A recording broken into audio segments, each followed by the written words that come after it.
네, 오늘 말씀을 통해서 거룩한 씨를 땅에 심으라, 거룩한 씨를 땅에 심으라라는 제목으로 은혜를 나누고자 합니다.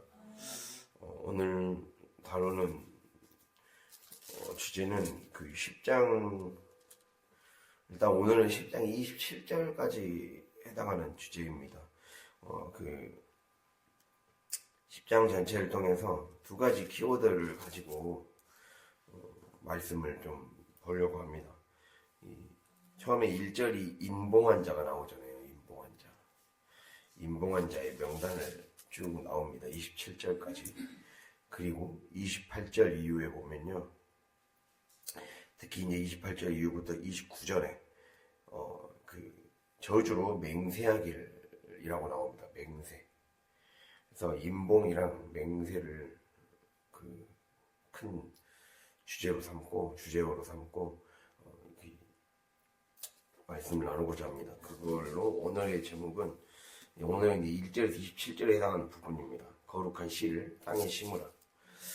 우리가 그 저번에 9장을 다루면서 9장은 결국에는 하나님이 우리를 거룩한 씨로 지금까지 보존해 오셨다라는 것들을 그들이 이제 하나님의 말씀을 읽고 그 말씀을 함께 읽고 또 그 말씀을 가지고 기도하면서 하나님이 그것을 깨닫게 해주셨습니다. 그냥 있었던 역사가 아니라 하나님이 지금 다시 돌아보니까 하나님이 우리를 아브라함 이후부터 거룩한 씨로 여기시고 그 거룩한 씨가 사라지지 않도록 우리를 지금까지 있게 하셨다. 그럼 이제 거기까지가 결과예요. 거룩한 씨가 곧 형통의 어떤 씨앗이죠. 거룩한 씨가 어떻게 되느냐에 따라 형통이 달려 있습니다. 즉 형통은 곧 형통은 곧 나로부터 시작되고 곧 내가 어떻게 되느냐에 따라 달려 있다는 걸 알 수가 있습니다. 형통은 곧 하나님은 내 안에 형통을 심으셨다는 거죠. 하나님 내 안에 형통을 심으셨고 그리고 나를 가지고 하나님이 형통케 하시려고 하셨다는 거예요. 그렇기 때문에 그 다음에 결과는 그 거룩한 씨는 어디에 있어야 됩니까? 땅에 심겨져야 되잖아요. 땅에 심겨지는 의미에서 우리가 이 단어를 한번 보고자 하는 거예요. 지금 언약이 인봉한 사람들, 인봉한 자는 라고 했을 때 이 인봉이라는 거는 38절, 9장 38절을 한번 볼까요? 바로 위에 우리가 이 모든 일로 말미암아 이제 견고한 언약을 세워 기록하고 우리의 방백들과 레위 사람들과 제사장들이 다 인봉하나이다 하였느니라. 아멘. 이제 이 말씀을 읽고 기도하며 이제 언약을 세우기로 결심합니다. 즉 이제 하나님의 말씀을 온전히 지키겠다는 결단을 하게 되는 거죠. 그 인봉이란 말 속에는 그런 뜻이 들어있어요. 내 하나님 말씀을 온전히 지키겠다. 그리고 이 말씀을 지키지 않으면 내가 그것에 맞는 책임을 지겠다. 이러한 뜻을 담고 있어요. 그래서 그게 이 인봉이란 말과 그리고 내일 다룰 맹세라는 말도 책임을 지겠다 해서 더 나아가서 이 말씀을 지키지 않으면 하나님으로부터 내가 잘릴 각오를 해야겠다. 내가 죽을 각오를 할 정도로 하나님 말씀을 지키겠다라는 거예요. 그러한 뜻이 담겨 있습니다. 그게 바로 인봉 속에 담겨 있는 말이에요. 그래서 원래 인봉이란 말은 두 가지 뜻을 갖고 있어요. 봉인하다, 닫다. 봉인하다, 닫다. 라는 뜻을 갖고 있습니다. 이 봉투나 이런 것들을 봉인할 때 단단히 붙여서 꼭 봉하고 도장을 찍는 행위를 봉인한다 그러죠. 확정을 짓는다는 뜻입니다. 확정을 짓고 보증한다는 뜻입니다. 즉 하나님과 맺은 언약을 이행하지 않을 경우 그것에 따른 책임을 확실히 지겠다는 의미입니다. 이건 이제 내가 딱 이 언약은 더 이상 무르지 않겠다. 내가 하나님과의 약속을 무르지 않겠다. 주님도 지금까지 나를 여기까지 보존해 오셨는데 내가 주님의 그것에 뭐라고 응답하겠어요? 거기에서 하나님 내가 때가 되면 순종할게요 이렇게 할 수 있겠어요? 이 말씀을 듣고 우리에게 나오는 당연한 반응은 나도 하나님이 나를 신실하게 지켜오셨듯이 나도 충성을 다하겠습니다. 이러한 다짐을 하는 거죠. 즉 신앙은요 감정적 체험과 감동받음에만 머무는 것이 아닙니다. 신앙은 생활에서 증명되어야 됩니다. 그리고 그 우리의 생활은 신앙이 가장 핵심 엔진이 되어야 된다는 거예요. 즉 신앙생활에서 생활신앙이 되어야 되는 거예요. 신앙이 생활로 내려와서 그 생활이 내 삶에 나의 신앙을 형성하게 만드는 거죠. 그래서 영성 형성이 목표로 하는 곳은 우리의 가정입니다. 그리고 나의 구체적인 일상이라는 거죠. 그거를 우리에게 지금 말씀하고 있다는 거예요. 우리가 보증 선다라고 했을 때 보증 서는 걸 권하지 않잖아요. 아까 말씀드렸듯이 확정과 보증의 표시가 있어요. 이 말씀은 이제 이 언약의 관계는 영원히 변하지 않는다. 확정된다. 내가 온전히 지키겠다. 충성되게 지키겠단 말이고 또 그렇게 그만큼 이 하나님 말씀을 지키겠다라는 그 보증을 얘기하는 건데 우리가 이 세상적인 의미에서 보증은 좋지 않은 의미가 될 수 있겠지만 하나님 말씀을 가지고 보증을 든다는 의미는 어떻게 보면 내가 더 말씀에 하나님의 사람들이 불순종하면 더 확실하고 선명하게 매를 들어도 좋다라는 그런 다짐을 한다는 거예요. 예, 보증을 하면 손해를 보잖아요. 나 담보를 쓰는 거니까 세상적인 의미에서는.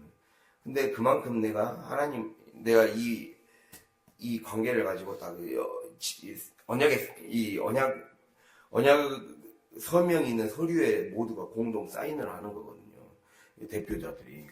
이거는 내가 이거에 보증이 들어서 한 거예요. 그 보증이. 이 말씀 지키지 않으면 그것에 맞는 책임, 그것에 맞는 손해 감수하겠다는 거예요. 그걸 얘기하는 거예요. 즉 우리는 이미 언약 백성이 된 사람들이거든요. 하나님이 우리의 삶에 불순종이 지속되다 보면 그것에 맞는 징계와 매를 듣는 걸 가지고 원망할 일이 아니라는 거예요.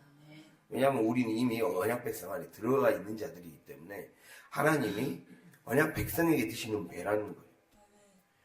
그래서 우리가 그거에 따른 책임을 지고 있다라는 말씀을 지금 하고 있는 겁니다. 그래서 이렇게 하나님과의 언약을 나의 삶 속에 봉인한다는 거예요. 즉 이제 나는 거룩한 시답게 살지 못했던 옛날에는 더 옛날에 머물러 있지 않겠다. 거룩한 시라고 주님이 분명히 우리를 칭하셨고 말씀하셨는데 그렇게 살지 못했던 옛날에 나는 안 머물겠다라는 거예요. 그러한 삶을 이제는 살겠다라고 얘기를 하고 있습니다. 예, 그래서 이 하나님과 맺은 약속을 지키겠다는 굳은 결단 그리고 공개적인 헌신 서약이라고 할 수 있습니다. 즉 봉인이라는 말 속에는 첫 번째로 확정과 보증의 표시가 있어요. 이 말씀이 완전히 내가 하나님과의 관계 가운데 완전히 확정이 되었고 그리고 그걸 지키지 않으면 그것에 맞는 책임을 지겠다라는 보증이 담겨 있어요. 완전히 그 관계 안에 들어온 거죠. 그만큼 하나님이 확실하게 우리를 지켜주시겠단 말이고 나도 그거에 대해서 반응하면 그것에 따른 책임을 져야게 된다는 거죠. 그리고 두 번째가 하나님과 맺은 약속을 삶으로 지키겠다는 굳은 결단, 공개적인 헌신 서약을 해야 된다는 거예요. 이게 봉인하다라는 말 속에 들어있는 뜻입니다. 제가 아까 말씀드렸듯이 우리가 하나님의 말씀을 감정에서 넘어서서 결단이 돼야 되고 결단에서 책임을 져야 돼요. 내가 이제 말씀을 중심으로 산다는 거는 말씀의 사람이 된다는 거고 말씀을 지키지 않으면 그거에 따른 책임도 져야겠다라는 말을 한다는 거예요. 그래서 한마디로 신앙을 고백하는 거죠. 이 책임을 지겠다라는 이거를 확정과 보증을 사람들에게 헌신을 서약하는 거예요. 즉 신앙을 고백하는 거예요. 신앙 고백할 때 고백이란 영어 단어 confession이란 말은 사람들에게 confession이란 말은요 함께 말하다라는 뜻이 있습니다. 함께 말하다, 드러내 말하다라는 뜻이 있어요. 즉 내 안에 있는 것들을 꺼내서 말해야 되는 거예요. 우리가 신앙은 고백해야 돼요. 우리가 그 사도신경은 신앙 고백이라고 그러죠. 내가 믿는 것을 고백해야 돼요. 우리 신앙 고백은 두 가지가 신앙 고백이라고 하거든요. 죄를 고백하는 것과 자신의 믿음을 고백하는 거예요. 뭐라고요? 죄를 고백하는 것과 믿음을 고백하는 것. 이게 곧 고백이라는 거예요. 즉 생각에 머물면 안 된다는 거예요. 우리가 생각으로 동의하는 것을 고백이라고 하지 않아요. 입으로 시인하는 걸 고백이라고 해요. 그게 중요합니다. 고백, 내 안의 것을 꺼내어 말하는 것. 제가 안의 것을 숨기지 않고 발로 밖으로 꺼내는 행위예요. 추상에서 구체가 돼야 돼요. 우리의 삶은 추상화가 되어서는 안 돼요. 구체화가 돼야 돼요. 추상화가 되지 않고 구체가 되라는 것은 삶으로 내려가라는 거예요. 그 삶의 가장 첫 번째 단계가 고백이라는 거예요. 고백. 죄를 고백하고 나의 믿음을 고백하는 거예요.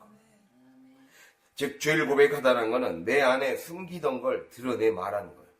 폭로하고 자백하는 거죠. 나의 죄와 비참함을 인정하며 말을 하는 거예요. 믿음의 고백입니다. 그리고 내가 믿는 바를 공적으로 선포하는 거예요. 그래서 폭로와 자백과 선포 그리고 찬양. 그러니까 죄의 고백은 폭로와 자백입니다. 그리고 믿음의 고백은 바로 선포와 찬양이죠. 이렇게 우리의 삶이 이루어져야 된다는 거예요. 그거를 말씀하고 있습니다. 근데 이게 아까 말씀드렸듯이 이 컨페션이란 말에는 함께 말하다, 드러내 말하다 라는 뜻이 있어요. 방금 얘기한 건 첫 번째 뜻이 드러내 말하다라는 얘기를 제가 한 거예요. 내 안에 있는 것들을 밖으로 드러내야 된다.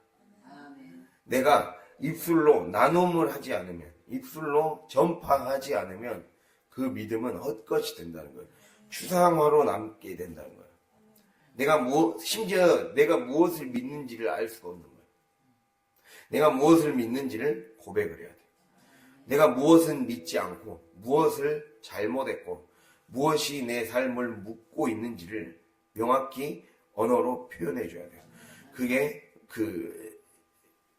하나님 나라 백성의 가장 중요한 첫 번째 단계라고 할 수가 있습니다. 죄의 고백, 신앙의 고백, 즉 드러내 말하다. 근데 드러내 말할 뿐만 아니라 함께 말해야 돼요. 함께 말하다는 말은 세 가지로 생각해 볼 수가 있습니다. 교회와 함께 말해야 됩니다. 즉 교회를 통해 얘기해야 됩니다. 하나님은 교회를 통해 신앙생활하고 그렇게 해야 구원하시겠다라고 주님이 말씀하셨어요. 교회를 통해 하나님은 인류를 구원하시기로 하신 거죠. 그리고 하나님을 향해 함께 해야 돼요. 하나님과 함께 말해야 돼요. 즉 이 말은 하나님 앞에서 포함되고 하나님 앞에서 자기를 고백하는 거예요. 죄를 고백한다는 것은 자기를 분석하고 자기 반성을 하는 게 아니에요. 하나님 앞에 내 죄를 토설하는 거예요. 하나님 앞에 내 죄를 토설하는 게 말을 하는 게 바로 뭐라고요? 죄의 고백이라는 거예요. 하나님 앞에 내 죄를 말하는 거. 근데 이 모든 것들을 말하게 하시는 분이 누구십니까? 성령이라는 거예요. 고린도전서 12장 3절 보면 성령이 아니고서는 예수를 주로 시인할 수 없다라고 했어요. 우리가 정리해보면요. 이 첫 번째 그 키워드가 아까 인봉이란 말 속에는 첫 번째 뜻으로 봉인하다란 말이 들어있는데 이 봉인하다는 확정과 보증의 표시라고 했고 두 번째가 바로 하나님과 맺은 약속을 삶으로 지키겠다는 굳은 결단, 헌신이 서약을 하겠다. 이 헌신은 신앙의 고백으로 나타난다. 죄의 고백과 믿음의 고백. 예. 그리고 이 죄의 고백과 믿음의 고백이 교회를 통해 이루어지고, 그리고 이 죄의 고백과 믿음의 고백은 하나님을 향해 이루어지고, 그리고 또 성령이 이 모든 것들을 하게 하신다. 그래서 이걸 다 정리해보면요. 결론적으로 신앙은 생활을 통해 입증해내는 생활신앙인이 되기를, 즉 신앙을 생활을 통해 입증해내는 생활신앙인이 되기를 하나님이 바라신다. 즉 감정과 감동에서만 머무는 게 아니라 구체적인 내 삶을 바꾸는, 하나님의 형상을 닮은 사람으로 바꾸는 형성이 내 삶에 이루어져야 된다는 거예요. 즉 가정과 직장과 구체적 일상에서 무엇이 내 신앙을 생활로까지 내려가는 비결인가? 그것은 바로 내가 비결인가를 봤을 때 그 첫 번째가 무엇이 내 생활로 내려가게 해요? 고백이라는 거. 고백. 신앙은 고백을 통해 추상에서 구체적 실체로 나아갈 수 있다는 거예요. 아까 말씀드렸듯이 폭로와 자백 그리고 선포와 찬양이죠. 이것들이 기본적인 영적 언어의 시작입니다. 영적 언어. 영적 언어, 무엇이 영적인 언어인가? 즉 성령과 함께 영적인 언어를 연습해야 돼요. 그것이 가장 기본이 신앙의 고백이에요. 나의 죄를 고백하는 것이고, 그래서 나의 허물을 폭로하는 것이고, 나의 허물을 하나님께 폭로하는 것이고, 나의 허물을 하나님이 성령이 감동 주심에 따라서 공동체와 함께 나누는 거죠. 그렇게 나를 폭로하고 자백하고 그리고 선포하고 또 주님을 찬양할 때 그 삶에서 이 성령의 사람으로 하나하나 형성해 가시는 하나님의 은혜를 경험하게 된다는 거예요. 그 말씀은 우리가 첫 번째로 이 뜻, 봉인하다라는 말의 키워드에서 우리가 살펴볼 수 있습니다.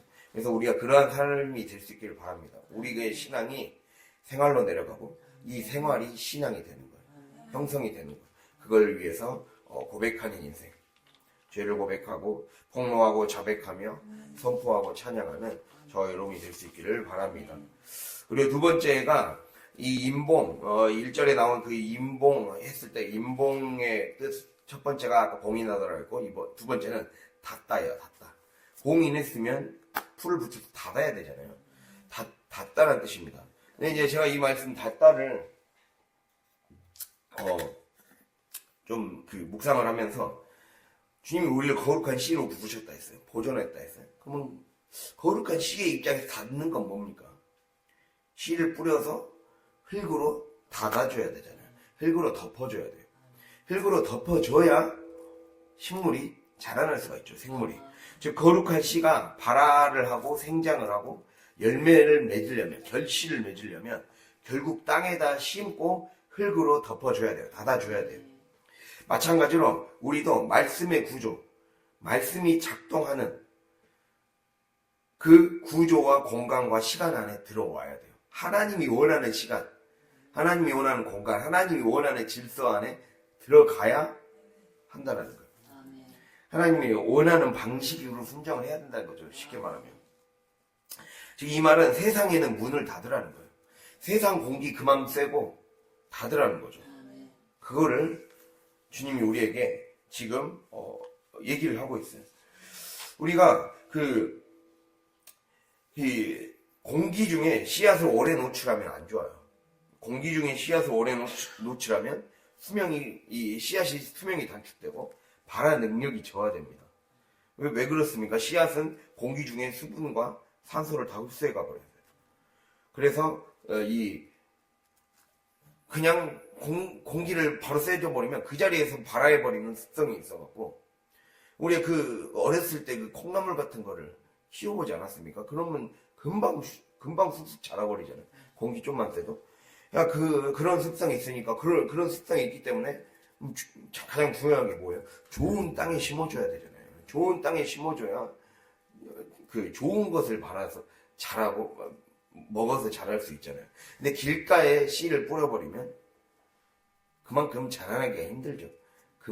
그래서 새들이 와서 먹어버린다 하고 돌이나 가시떨기에 심지 말라고 하는 것이죠. 그렇게 결국에는 우리가 거룩의 삶을 살려면 세상에는 문을 닫아야 된다는 거예요. 세상에는 문을 닫아야 된다. 즉 분리와 구별과 차단이 기본이라는 거예요. 제가 계속 거룩의 3요소를 얘기를 많이 했잖아요. 분리와 구별과 차단. 그 차단이 돼야 된다. 차단. 세상을 향해 문을 닫아야 돼요. 마음의 문을 닫으라는 게 아니라 세상을 향해 문을 닫아야 되는 거예요. 세상 공기가 들어오지 못하게 만들어야 되고 세상 소음이 들어오지 못하게 만들어야 되고 세상에 대한 어떤 그리움이 우리 안에 오지 못하도록 만들어야 돼요. 그 차단이 이루어져야 된다는 거죠. 그래서 우리의 삶이 영적인 사람으로 형성되는데 실제적으로 일어나는 현장은 이곳 건물로서의 교회가 아니라 현장으로서의 가정, 직장, 일터 전도하는 곳이에요. 그리고 더 중요하게는 바로 나의 몸이라는 거예요. 수시로 시시각각 나의 언행 심사가 미묘하고도 민감하게 지금도 영적으로 살고 있느냐 아니냐를 가늠해주는 잣대라고 할 수가 있습니다. 그러니까 내가 먹고 자고 싸고 말하고 듣고 걷고 일하고 사람과 환경을 대하고 이 모든 것이 생각보다 꽤 깊게 영성과 연결되어 있다는 거예요. 이거를 우리가 그러니까 이러한 세계를 더 깊이 느끼려면, 더 민감하고 예민하게 느끼려면 기분이 뭐가 된다는 거예요. 세상에 문을 닫아야 된다는 거예요. 문을 닫아야 돼. 그러니까 거룩한 씨를 닫아서 흙 밑에 심고 흙 밑에 흙을 덮어야죠. 그래야 하나님의 세계가 내 삶에서 온전히 딱 작동을 제대로 할 수가 있다는 거예요. 그 말은 뭐겠어요? 우리 삶에 열매가 없다는 건 양다리를 걸치고 있다는 거예요. 내가 세상 소리가 더 크게 들린다는 거예요. 그거를 얘기하고 있습니다. 내 안에 소음을 없애야 된다는 거예요. 그 말씀을 드리는 겁니다. 그래서 우리가 말씀 하나 찾아볼 거예요. 다니엘서를 찾아보겠습니다. 다니엘 4장.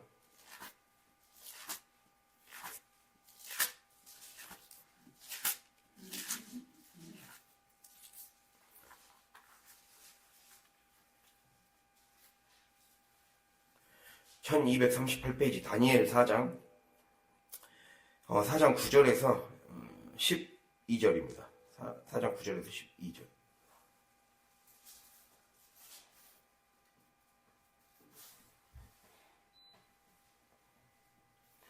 예, 9절부터 12절까지 함께 같이 읽겠습니다.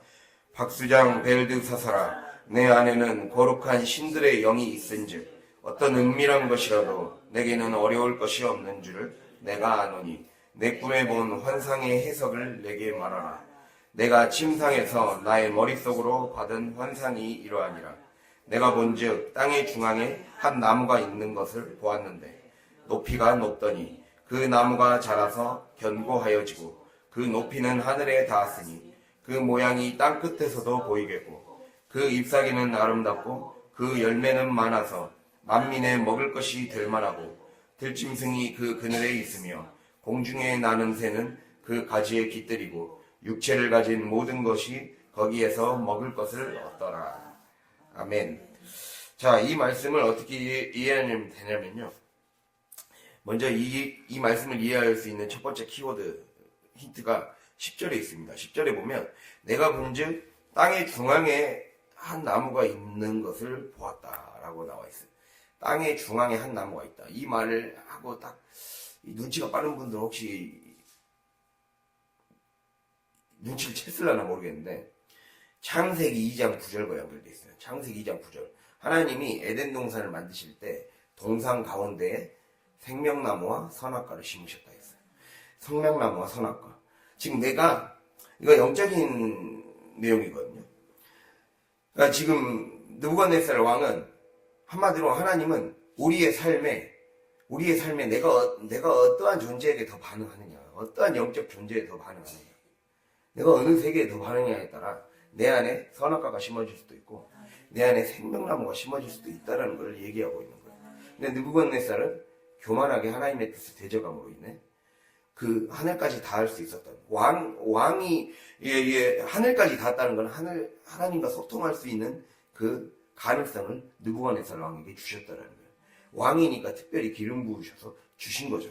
그런데 하나님 그 성경 이사야나 이런 데를 보면 느부갓네살 왕을 하나님의 도구로 삼으셨다고 그랬어요.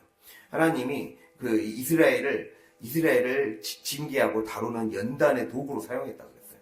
그러니까 느부갓네살이 그 하나님의 뜻을 만약에 교만하지 않고 겸손하게 받아들이고 했다면 하나님과 소통하며 살 수 있었겠죠. 그 얘기를 하는 거예요. 근데 자기 교만에 빠져서 나중에 그 나무가 다 부서져 버렸다 그래요. 뒤에 부분을 읽지 않았는데 13절 이후에 그루터기만 남겨놓고 하나님이 그냥 다 잘라버렸다 그래요.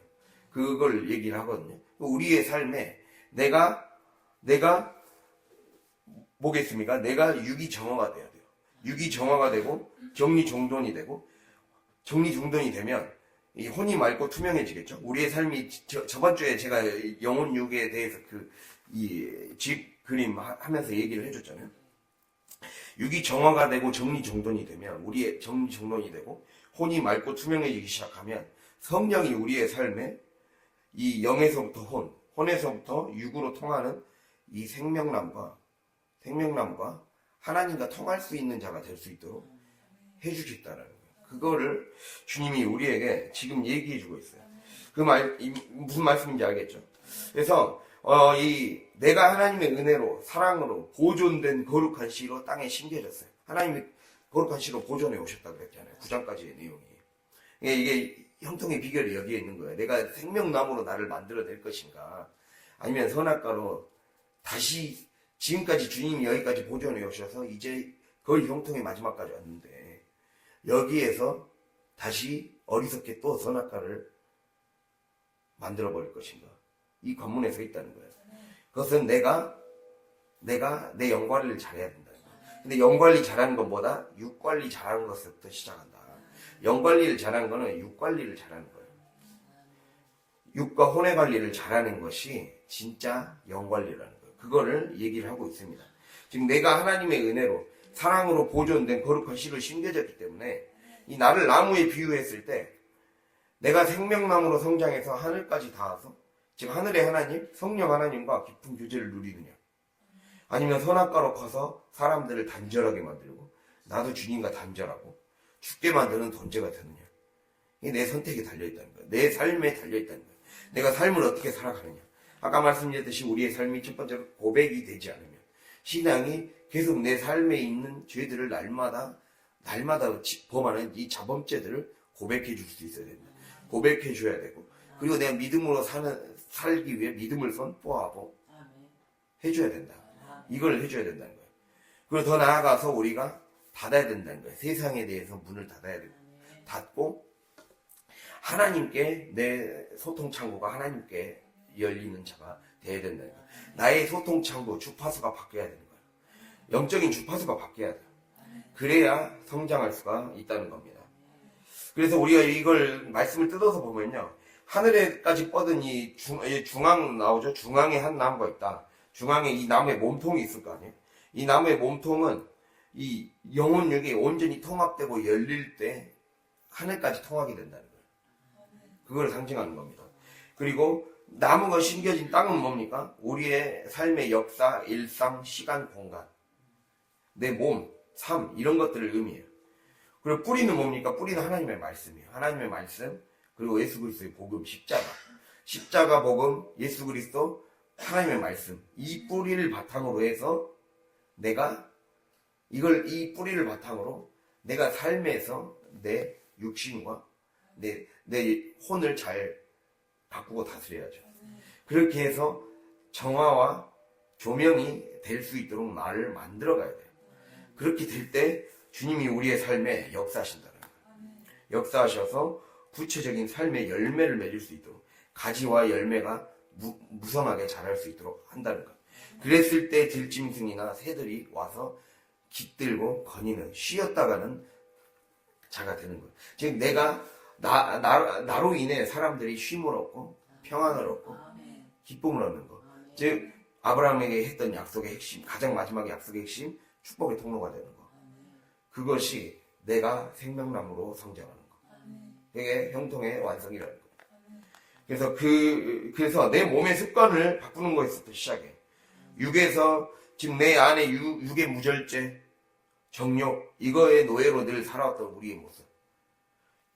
그리고 감정, 이 정서, 즉 내 정서적 에너지를 혈기나 시기나 질투나 우울감의 감정, 이런 것에 나를 쉽게 노출시켜버려서 에너지를 소비시켜버리는 거. 이런 것들이 다 몸의 습관과 감정의 나쁜 습관이 우리의 에너지를 하나님께로 향하지 못하게 만들고, 중간에 이 축이 딱 막혀버리는 거예요. 하나님께로 가는 어떤 복의 파이프가 막혀버리는 거예요.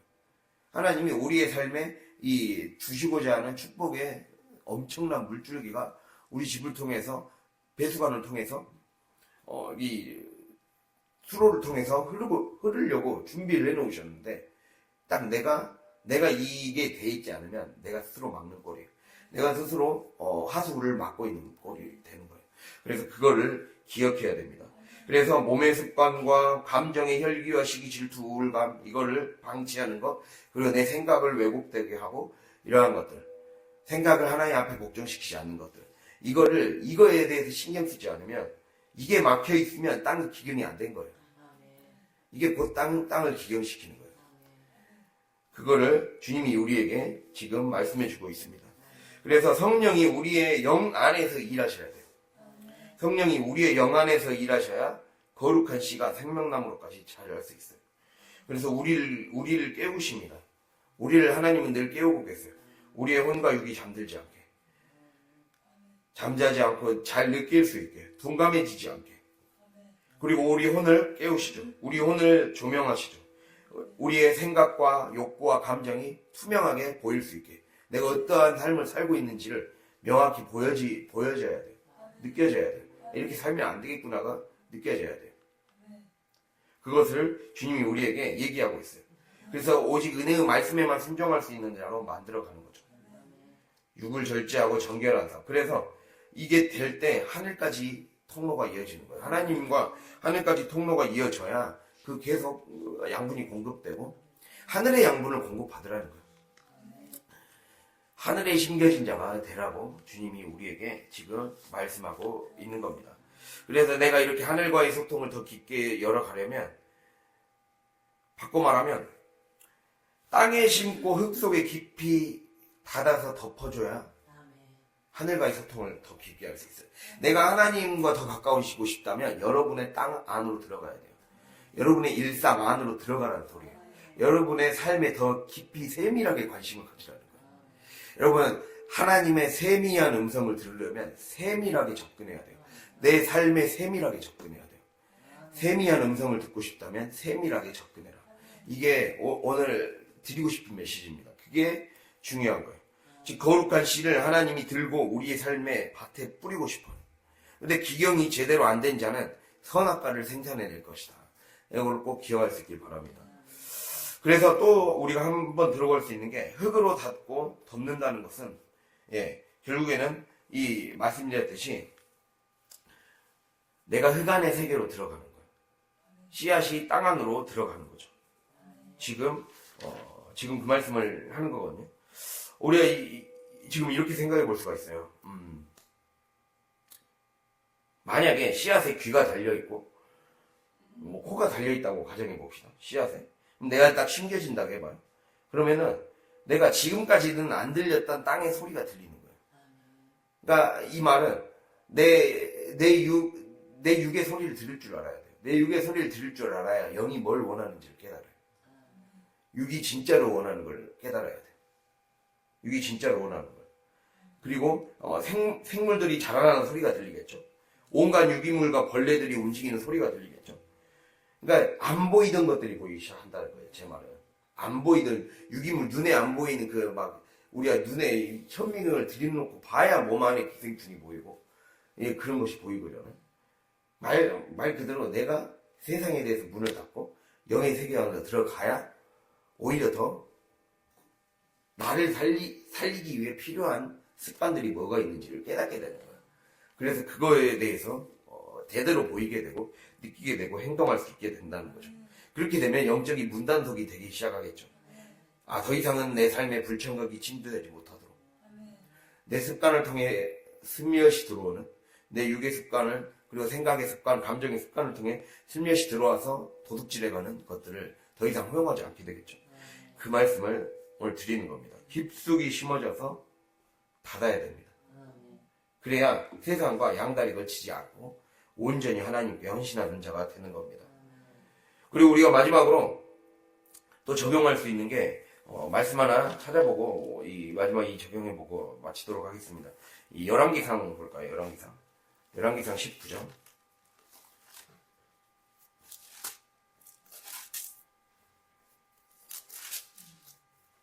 열왕기상 19장.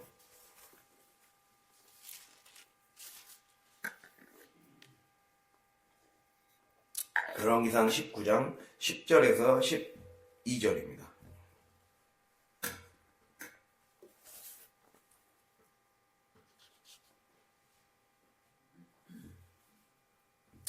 자, 10절에서 12절 함께 읽겠습니다. 그가 대답하되 내가 만군의 하나님 여호와께 열심히 유별하오니 이는 이스라엘 자손이 주의 언약을 버리고 주의 제단을 헐며 칼로 주의 선지자들을 죽었음이오며 오직 나만 남았거늘 그들이 내 생명을 찾아 빼앗으려 하나이다. 여호와께서 이르시되 너는 나가서 여호와 앞에서 산에 서라 하시더니 여호와께서 지나가시는데 여호와 앞에 크고 강한 바람이 산을 가르고 바위를 부수나 바람 가운데에 여호와께서 계시지 아니하며 바람 후에 지진이 있으나 지진 가운데에도 여호와께서 계시지 아니하며 또 지진 후에 불이 있으나 불 가운데에도 여호와께서 계시지 아니하더니 불 후에 세미한 소리가 있는지라. 아멘. 자, 우리는요 눈에 보이는 우리를 미혹하는 세속과 육신을 뒤로하고 눈에는 보이지 않지만 눈이는 보이지 않고 화려하게 나의 이목을 끌지 않지만 세미한 음성으로 우리를 인도하시는 그 하나님의 세계 안으로 들어가야 돼요. 그래야 그 음성을 들을 수 있어야 돼요. 여기서 말하는 크고 강한 바람, 지진, 불 가운데서 하나님이 오셨다고 말씀하지 않았어요. 뭐라고 나옵니까? 불 후에 세미한, 아니 그냥 세미한 지진이 아니라 불 후에 세미한 지진이에요. 이게 중요한 거예요. 불 후에 세미한 지진. 하나님이 우리의 이 모든 것들, 그러니까 내 안에 우리는 뭔가 큰 것에 반응을 해요. 큰 사건. 내 눈에 크게 보이는 것, 기적적이어 보이는 것, 이거에 먼저 반응한다는 거예요. 엘리야가 그렇게 하나님께 쓰임 받았어요. 이 18장에, 지금 19장에 이거는 18장에 그 갈멜산에서 바알 선지자들과 전투했어요. 그래서 엘리야는 기적을 끌어오는 사람이었어요. 기적을 통해 사람들에게 불을 끌어다 하고, 그래서 그걸 통해 하나님을 만나고 사람들에게 하나님의 살아계심을 전해줬던 사람이에요. 근데 거기에서 하나님을 이제는 하나님을 안 만나주셨다는 거예요. 그건 뭘 의미할까요? 더 깊은 차원으로 하나님이 이동하신 거예요. 그러니까 우리가 이전의 삶은, 이전의 이 신앙은 내가 본능적으로 먼저 반응하는 것, 본능적으로 이 하나님이 우리가 부흥회나 수련회나 어떤 내 인생에서 어떤 병을 고쳐주셨다거나 어떤 큰 어떤 입신의 경험을 하게 하셨다거나 이러한 것들은 또 정말 이 살면서 이렇게 눈물을 많이 흘릴 정도는 못 볼 정도로 눈물을 콸콸 쏟게 해서 그 감정적으로 완전히 내 안에 눈물을 다 빼시게 한다거나 이런 체험을 하잖아요. 이게 불이나 바람이나 이런 거예요. 네, 기적이나 은사 나타남 이러한 중심 신앙이에요. 즉 이거는 내 삶을 바꿔주는 데 목적이 있는 게 아니에요. 그러니까 여러분 그런 처음에 경험했을 때 그 크게 나타나는 그거 있잖아요.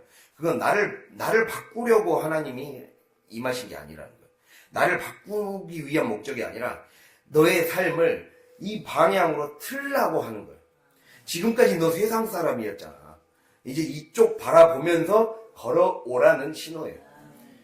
그 후부터는 세미한 음성을 듣기 위해 일상의 평범하지만 소음과 세상의 소음과 하나님의 음성이 섞여서 있는 곳을 우리는 가야 돼요. 그러니까 세미한 음성을 들을 수 있어야 되죠. 세미한 음성이라는 뜻은 이 히브리어 원뜻은 아주 가느다란 침묵의 소리를 뜻합니다. 아주 가느다란 침묵의 소리. 침묵인 것 같은데 그 안에서 소리가 있는 거.